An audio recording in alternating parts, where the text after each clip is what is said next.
হয়, মই বৰ্তমান উপস্থিত আছোঁ গুৰেশ্বৰ গুৰমু ৰঙিয়া সংযোগী পথৰ এই দলং ঘাটত। আৰু এই দলং ঘাটত এখন দলঙৰ বাবে এই অঞ্চলবাসীয়ে এতিয়া জীয়াতু ভুগিবলগীয়া হৈছে। আৰু এই এখন ৰেলৱে ব্ৰিজেৰে বিপদসংকুলভাৱে এই অঞ্চলবাসীয়ে যাতায়াত কৰিবলগীয়া হৈছে।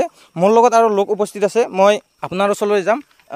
কি ধৰণে আপোনালোকে এই বিপদসংকুলভাৱে এনেদৰে যাত্ৰা কৰি আছে? হয়তো আপোনালোকেতো দেখা পাই আছে, এতিয়া এই দলংখনেদি আমাৰ ৰাতিটো পোহৰ হ'লে অন্তত 100 জন ল'ৰা ছোৱালী আপ ডাউন কৰে।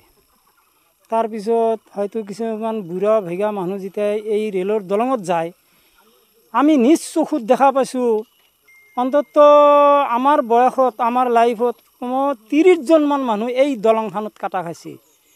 এইটো কথা আমাৰ এই অঞ্চলৰে হয়তো কিছুমান গণ্যমান্য ব্যক্তি বুজি পায়, দেখাও পায়। কি কাৰণত যি দলংখন হোৱা নাই এইটো আমি ক'ব নোৱাৰোঁ। এইটোৱে মানে অনুৰোধ কৰোঁ যে যাতে আমাৰ হয়তো অসমৰ মাননীয় মুখ্যমন্ত্ৰী যাতে এইটো আমাৰ এই দলংখনৰ দিশে অলপ চকু কাণ কৰে। বহুত কামটো তেখেতে কৰিছে, আমিও অনুৰোধ কৰোঁ আপোনালোকৰ জৰিয়তে যে দলংখন শীঘ্ৰেই আধৰুৱা কামখিনি যাতে কৰে, আৰু এইটোৱে মই অনুৰোধ কৰোঁ। যেতিয়া এজন ৰোগীয়ে মেডিকেললৈ যাবলগীয়া হয়, কি ধৰণে যাবলগীয়া, কেনেদৰে যায়? ইয়াতে ধৰক মানে তক্তা আনি ফেলে মানে বান্ধি ফেলে কান্ধত কৰি ইয়াতকৈ পাৰ কৰি হয়তো ৰঙিয়াত যাব লগা হয়।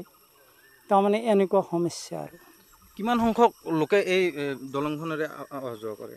অন্তত ডেইলি কমেও 500 মানুহ অহা যোৱা কৰে। 500 মানুহেই কৰে আৰু অহা যোৱা। স্কুলৰ ল'ৰা ছোৱালীটো আপুনি ৰাতিপুৱাই চাব কমেও 100 জন ল'ৰা ছোৱালী হয়তো আপ ডাউন কৰে। মোৰ লগত আৰু এজন লোক আছে, মই আপোনাৰ ওচৰলৈ যাম। কি ক'ব, যিহেতু এনেদৰে দুৰ্ভোগ ভুগিবলগীয়া হৈছে?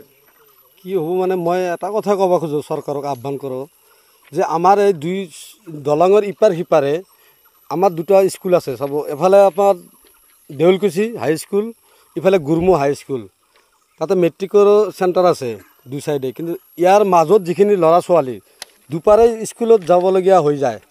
এই ৰেল লাইন দলঙেদি সৰু সৰু ল'ৰা ছোৱালী চাইকেল লৈ, গাড়ীৰ কোনো লিমিট নাই, ৰেলৱে দলঙতো কোনো নিৰাপত্তা নাই। আৰু যেনেকৈ এতিয়া যাবই নোৱাৰি আৰু ল'ৰা ছোৱালী আমি ঘৰৰ পৰা পঠাই দিয়াৰ লগে লগে আমি চিন্তিত হৈ থাকোঁ গাৰ্জেনখিনি, যে ল'ৰা ছোৱালী কেতিয়া আমাৰ ঘৰ পাব, বা কি হালাতত বা আছে, বা কিবা অসুবিধা হয় নেকি। এই দলংটোত আমাক ইমান তাৰমানে অসুবিধা সন্মুখীন পেলাইছে আমাৰ গাৰ্জেনখিনিক। আপোনালোকে চাওক, এই ল'ৰা ছোৱালী স্কুলৰ ল'ৰা ছোৱালী আহি আছে, তে আমি গাৰ্জেনখিনি আচলতে চিন্তিত হৈ থাকোঁ ল'ৰা ছোৱালীক স্কুলত পঠাই দি কিনে। এইখিনি আহ্বান জনাওঁ, যিহেতু আমাৰ কেন্দ্ৰতো আমাৰ চৰকাৰ আছে, অসমতো আমাৰ চৰকাৰ আছে, বিটিএডিতো আমাৰ চৰকাৰ আছে। হাগ্ৰামা ছাৰে এটা সময়ত আধাৰশিলা কৰিল যদিও মাজত তেওঁ যি কৰিলাক কথা হ'ল কি, এইবাৰ যোৱা হেৰিত আমাৰ ওচৰৰে যাতে প্ৰমোদ ছাৰ আমাৰ চিফ হৈ আছে BTCৰ, তেওঁ কিবা কিবি কাম দুখালেও কিন্তু কামটো কোনো ধৰণৰ যিখিনি দ্ৰুত গতিত আগবাঢ়ি যাব লাগিছিল, কিন্তু সেইখিনি কাম কিন্তু আমি আগবাঢ়া দেখা নাই।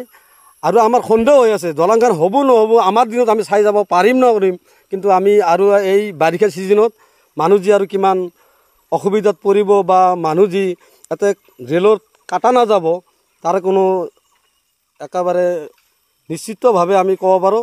এনেকুৱাভাৱে যদি যাতায়াত হৈ থাকে, আমাৰ ল'ৰা ছোৱালীখিনি আপোনালোকে চাই আছে, আহি আছে, তেওঁলোকে এনেকুৱা অসুবিধাত পৰি আছে, আৰু আমিও ইয়াতে ভুক্তভোগী হৈ আছোঁ।